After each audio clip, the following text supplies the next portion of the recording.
आज 1 जानेवारी 2024. जसं 2023च काय असे अनेक वर्षे संपून आज आपण 2024 या वर्षामध्ये पदार्पण करत आहोत. आणि आजच्या या नवीन वर्षाचा किंवा एक नवीन आपण एक अध्याय सुरू करतोय असं म्हटलं तरी चालेल. आपल्या क्लासविषयी जर सांगायचं झालं तर भास्कर अकॅडमी क्लास आष्टी शहरातील जुना क्लास आहे. पण आपण ही बॅच आज या तारखेला एक नवीन टार्गेट घेऊन, नवीन संकल्पना आणि आष्टी परिसरातील, आष्टी तालुक्यातील किंवा परिसरातील विद्यार्थ्यांसाठी, मुलांसाठी आपल्याला काहीतरी चांगल्या प्रकारचं अनोखं असं काम करता येईल हा हेतू ठेवून आजची बॅच आपण सुरू करतोय. या बॅचमध्ये 30 विद्यार्थ्याची आपण 30 विद्यार्थ्याच्याच बॅच घेतोय. आता हे कारण असं आहे की बाबा आपल्याला माहिती आहे की खूप विद्यार्थी जर आले तर आपल्या प्रत्येकाकडे लक्ष द्यायला थोडंसं म्हणजे थोडंसं टाईमपास किंवा थोडंसं टाईम मॅनेजमेंट होत नाही आहे. त्यासाठी 30 विद्यार्थ्यांच्या बॅच केल्या आपण तर आपल्याला प्रॉपर लक्ष देऊन त्याप्रमाणे नियोजन पद्धतीने हा प्रोग्राम राबवतो. तुम्ही काय इथून मागे क्लास केले नाही आहे किंवा तुम्हाला स्पर्धा परीक्षेचा अभ्यास माहिती नाही आहे. तुम्ही एकच नाही, अशा अनेक स्पर्धा परीक्षाचा एक हेतू मनामध्ये ठेवून तुम्ही वर्षानुवर्ष लढत आलेला आहात. पण कुठंतरी आपलं यश आपल्याला हुलकावणी देते. कुठंतरी काहीतरी आपल्या छोट्या छोट्या मिस्टेक्स होत आहेत आणि ह्या मिस्टेक्स आपल्याला टाळायच्यात आणि त्याच्यातून नाविन्यपूर्ण अशा प्रकारचं आपलं काहीतरी करायचं आहे. आपलं हे जे वर्ष आहे हे बी असंच नाही जायला पाहिजे. म्हणून मी तुम्हाला पहिले सांगितलं 2023 सारखे बरेच वर्ष आपले गेले, तसं 2023 पण गेलं. आता 24 आलं आहे आणि हे 24 पण आपलं जर तसं जर गेलं तर आपल्याकडे बरोबर आहे बरेच आपले नातेवाईक किंवा आपले हितचिंतक, आई वडील, बहीण भाऊ आपल्या यशाची एक आतुरतेने वाट पाहत आहेत. आणि ही वाट आपण त्याला किती दिवस पाहायला लावायची, किती दिवस सांगायचं की नाही थांबा अजून 1 वर्ष मला वेळ वाढून द्या, अजून 1 वर्ष वेळ वाढून द्या. तुम्ही पाहतायत की तुमच्यापैकीच मागच्या वर्षा 2 वर्षात कुठल्या तरी एक्झाममध्ये, पोलीस भरती म्हणा, आर्मी म्हणा, अशा वेगवेगळ्या एक्झाममध्ये तुमचेच कलिग, तुमच्यासोबत अभ्यास करणारे, तुमचे ग्रुपमेट, क्लासमेट कुठंतरी भरती होऊन त्यांनी एक चांगल्या प्रकारची नोकरी त्यांनी मिळवलेली. आता आपणही मागे राहिलो पण आपल्यालाही असं वाटायला पाहिजे की आपलं काहीतरी चुकतं आहे. आपण भरमसाठ अभ्यास करतोय पण हा अभ्यास काहीतरी कारणामुळे चुकतोय आपला. काहीतरी आपण वेळेचं चांगल्या प्रकारचं नियोजन करत नाही आहे. आपण कितीही काही करा, आपल्याकडं नॉलेजसाठी कमतरता नाही आहे. नॉलेजसाठी आपल्याकडं हजारो पुस्तकं मिळतील मार्केटमध्ये, बाजारामध्ये, किंवा तुम्हाला हजारो शिक्षक मिळतील, ऑनलाईन तुम्हाला नोट्स मिळतील, ऑनलाईन टीचिंग मिळेल, सगळंच काही मिळेल. पण तरीसुद्धा खरी चूक तर आपलीच आणि ही चूक आपल्याला सुधारायची. का तर आपण लोकांना दोष देण्यात किंवा नावं ठेवण्यामध्ये काहीच अर्थविरोध नाही आहे. का तर आपल्याला त्याच वेळेस नावं ठेवता येतील की आपण काहीतरी करून दाखवलं आहे. आणि मग आज 1 जानेवारी 2024 या शुभ मुहूर्तावरती, खरं तर कुठलाच असा शुभ मुहूर्त वगैरे काय पाळण्याचं हे नसतं, पण आपल्याकडे थोडंसं नवीन काहीतरी करायचं, नवीन काहीतरी त्याला आपण एक ब्रेक पॉईंट देत असतो की बाबा चला नाही मी आता 1 तारीख आली महिन्याची, थोडं बरं वाटतं, आज काहीतरी नवीन प्लॅनिंग करूया. बरं ठीक आहे, बघता बघता हाही महिना निघून जातो. आपण म्हणतो 1 फेब्रुवारीपासून मी नक्की सुरुवात करणार आहे. म्हणून मी तुम्हाला सांगितलं मुहूर्त वगैरे काही नसतो. आपल्याला सुरुवात करायची आपण 31 डिसेंबरलाही करतो. लोकांनी काल पार्ट्या केल्या असतील, आज उठले नसतील, बरोबर आहे. म्हणजे आपण 31 डिसेंबरपासून जरी सुरुवात केली तरी आपल्याला कोणी अडवणारं नाही आहे. म्हणजे संपणारा दिवस त्या वर्षातला तुमचा कारणी लागला असता की मी 2023मध्येच अभ्यासाला सुरुवात केली आहे. आता 24 तर सुरू झालं आहे आजपासून, आहे ना. आपण रात्रीचंच 12, 2 वाजता, 1 वाजता सगळ्यांना मॅसेज पाठवतोय वगैरे. हे मॅसेज पाठवण्यापुरतं आता मर्यादित नाही राहायचं आहे. आपल्या करिअरकडे आपण फोकस करायचं आहे. मॅसेज काय नंतरही पाठवता येतील, इंस्टाग्राम काय नंतरही चालवता येईल, फेसबुक काय नंतरही चालवता येईल. कधी कधी असंही होतं की मोटिवेशनविषयी बोलत असताना आमचं कुठंतरी इंस्टाग्राम किंवा फेसबुक शिक्षकांचं दिसलं की विद्यार्थ्यांमध्ये मग सर तुमचं नाही काय, अरे आम्ही कशासाठी वापरतो तो, आम्ही काही कुठं टाईमपास करण्यासाठी वापरतो, आम्ही फक्त जाहिरातीसाठी वापरतो. सगळं स्पष्ट बोलायचं जर झालं काय करायचं आपल्याला, कोणाला तरी काहीतरी माहिती पडावं. आपण स्टेटस टाकलं तर काहीतरी जाहिरात होते किंवा काहीतरी, आता बऱ्याच लोकांना माहितीच नसतात काही गोष्टी. आणि मग ते म्हणजे आम्हाला माहितीच नव्हतं सर, 1 महिना होऊन गेला. मग त्यासाठी आपण कुठंतरी कोणाच्या तरी मार्गे, कोणाच्या तरी एक मीडिया म्हणून आपण त्याचा वापर करत असतो, पण तुम्हाला त्याची गरज नाही आहे. असा एक चांगला संकल्प तुम्ही करा की माझी भरती कुठली तरी, मी नोकरीवरती जात नाही आहे तोपर्यंत मी हे फेसबुक, इंस्टाग्रामच्या थोडंसं मी वेळ देईल, पण किती, एकदम कमी वेळ देईल. माझ्या याच्यामध्ये 5% जेवढा टाईम मी युटिलाइज करतो दिवसातला 5 ते 10%च वेळ मी त्याला देईल की मला काहीतरी ऑनलाईन काहीतरी मिळवायचं आहे किंवा काहीतरी त्यातून बी आपल्याला थोडंसं मनोरंजन पण होईल आणि माहिती पण मिळेल. तर काही हरकत नाही आहे. ही आपण बॅच पोलीस भरतीसाठी खास करून आपण सुरू करतोय. तुमच्या परिचयामध्ये जे विद्यार्थी असतील त्यांनाही आग्रह धरा आणि त्या विद्यार्थ्यांना घेऊन या. आपण पहिले 5 दिवस लेक्चर तुम्हाला मोफतच ठेवणार आहेत, पण किती फीज, बरोबर ना. ही जी बॅच आहे याची रूपरेषा नेमकी कशी आहे, की आपण काय केलं पाहिजे, कोणत्या चॅप्टर म्हणजे कोणत्या विषयाकडे जास्त फोकस केला पाहिजे, कोणता विषय आपला वीक आहे, त्या विषयाला कसा वेळ दिला पाहिजे. सगळ्या एक विषय करून चालत नाही आहे. कोणताही तुमचं असू द्या करिअर, तुम्ही 10वीची परीक्षा देऊ द्या, 12वीची देऊ द्या, तुम्ही भविष्यात कोणत्या अभ्यासाला लागा, तुम्हाला एक विषय खूप चांगला आहे तुमचा, एका विषयावरती जुळत नाही. लक्षात ठेवा, प्रत्येक व्यक्तीचं तेच असतं, एक विषयात खूप प्रावीण्य असतं आणि मग आपण एका विषयाच्या भरोश्यावरती चालतो.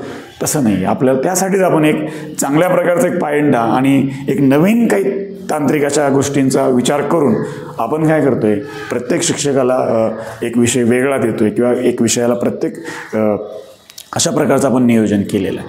आणि मग त्या दृष्टीने काय होणार आहे, तुम्हालाही शिकण्यामध्ये इंटरेस्ट येणार आहे, तुम्हालाही काहीतरी नवीन मिळणार आहे. एका शिक्षकाने सगळे विषय शिकवले होते, शिक्षकांना शेवटच्या तासाला 15 मिनटं किंवा अर्धा तास राहिले बोर होतं, किंवा कधी कधी 2 तासाचं लेक्चर असलं की आपण कंटाळा आला म्हणून 1.5 तासाचं सोडून देतो, कधी कधी लई काहीतरी झालं म्हणून आपण 1 तासाचं सोडून देतो. मग इथं होणार नाही आहे, हे इथं टाईमपाससाठी बिलकुलच नाही आहे.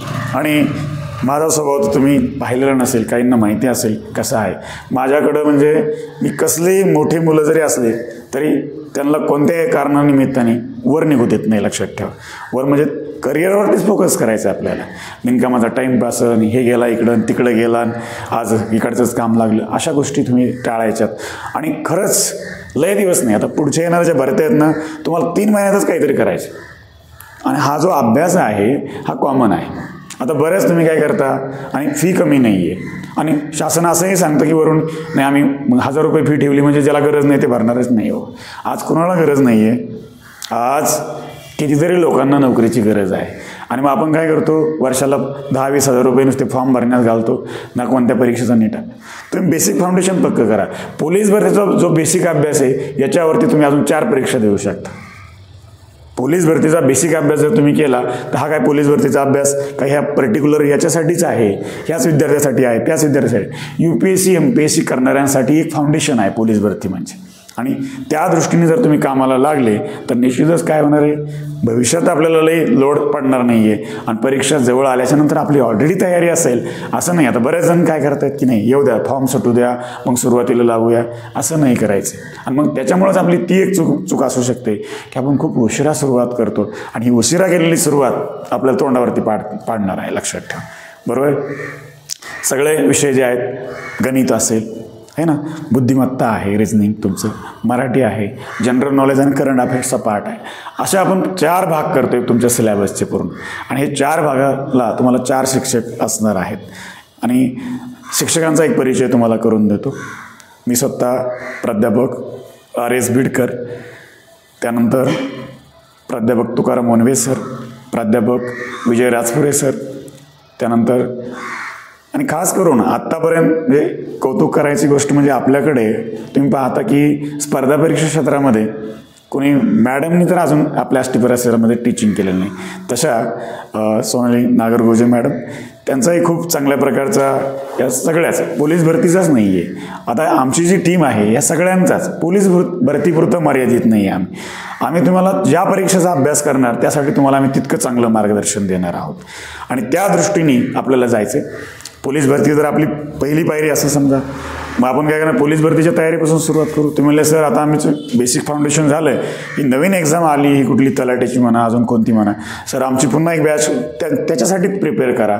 त्यातले काही वेगळे पॉईंट असतील ते तुम्हाला आम्हाला ॲड करून पुन्हा ॲडव्हान्समध्ये पुढची कन्सेप्ट क्लिअर करा.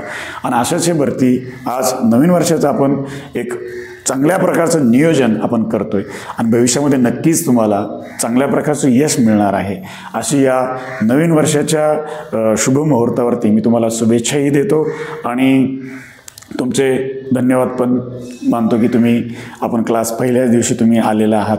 आता बऱ्याच वेळेस काय होतं, क्लास सुरू झाल्याच्या नंतर 4-8 दिवस लागतात. यांना माहिती होतं, त्यांना माहिती होतं, त्यांना माहिती होतं. तोपर्यंत आपण सुरुवात करतोय. आपण कोणासाठी थांबणार नाही. लक्षात ठेवा की हा येईल मग तो आल्यावर सुरू करू, तो आल्यावरती सुरू करू, तसं काही नसतं. ज्याला अभ्यास करायचा आहे ते नक्की येईल. लक्षात ठेवा. आणि मग हेच दृष्टिकोन मनामध्ये ठेवून नक्कीच तुमचं यश कसं मिळवून द्यायचं. भविष्यामध्ये आपण नवीन आणि स्पेशल बॅच सुरू करतोय. आपल्या जुन्या बॅच आपलं जर विषय जर थोडंसं हे केलं तर आपण क्लास जो आहे हा 2016ला सुरू झालेला आहे आणि 2016पासून पहिल्याच वर्षीपासून आपल्या अनेक मंत्रालयामध्ये क्लार्कमध्ये आपले क्लासचे विद्यार्थी आहेत, पोलीस भरतीमध्ये आहेत, आर्मीमध्ये आहेत, बऱ्याच ठिकाणी आपले विद्यार्थी आरोग्य खात्यामध्ये विद्यार्थी आहेत. म्हणजे प्रत्येक ठिकाणी आणि CTETचा विचार केला, टेट एक्झामचा विचार केला, यामध्येही आपलं विशेष प्रावीण्य आपल्या परिसरामधून विद्यार्थी मिळवतात. आणि 11वी-12वीमध्ये तर आपलं पहिलंच आहे. 11वी-12वीचा रिझल्ट काय तुम्हाला सांगण्याची गरज नाही, तुम्ही कुठेतरी ऐकलेलंच असेल भास्कर अकॅडमी नावाने. तुमचे नातेवाईक पण कोणी असतील तर असंही तुम्हाला सगळं हे वातावरण माहितीच आहे. पहिलं प्रायोरिटी म्हणजे तुमचा अभ्यास. किती कमकुवत विद्यार्थी असू द्या, आम्ही त्याला घडवतोच. लक्षात ठेवा. कसाही असू द्या, तो कसाही येऊ द्या, किती त्याचा विचार कसाही असू द्या, त्याच्या ध्येयापर्यंत घेऊन जाण्याचं, त्याला चांगल्या प्रकारचं रीतीने शिकवणं आणि त्याच्या टार्गेट पूर्ण करून देणं हेच आमचं कर्तव्य आहे. त्याच्यासाठी एक नवीन बॅच आपण सुरू करतोय.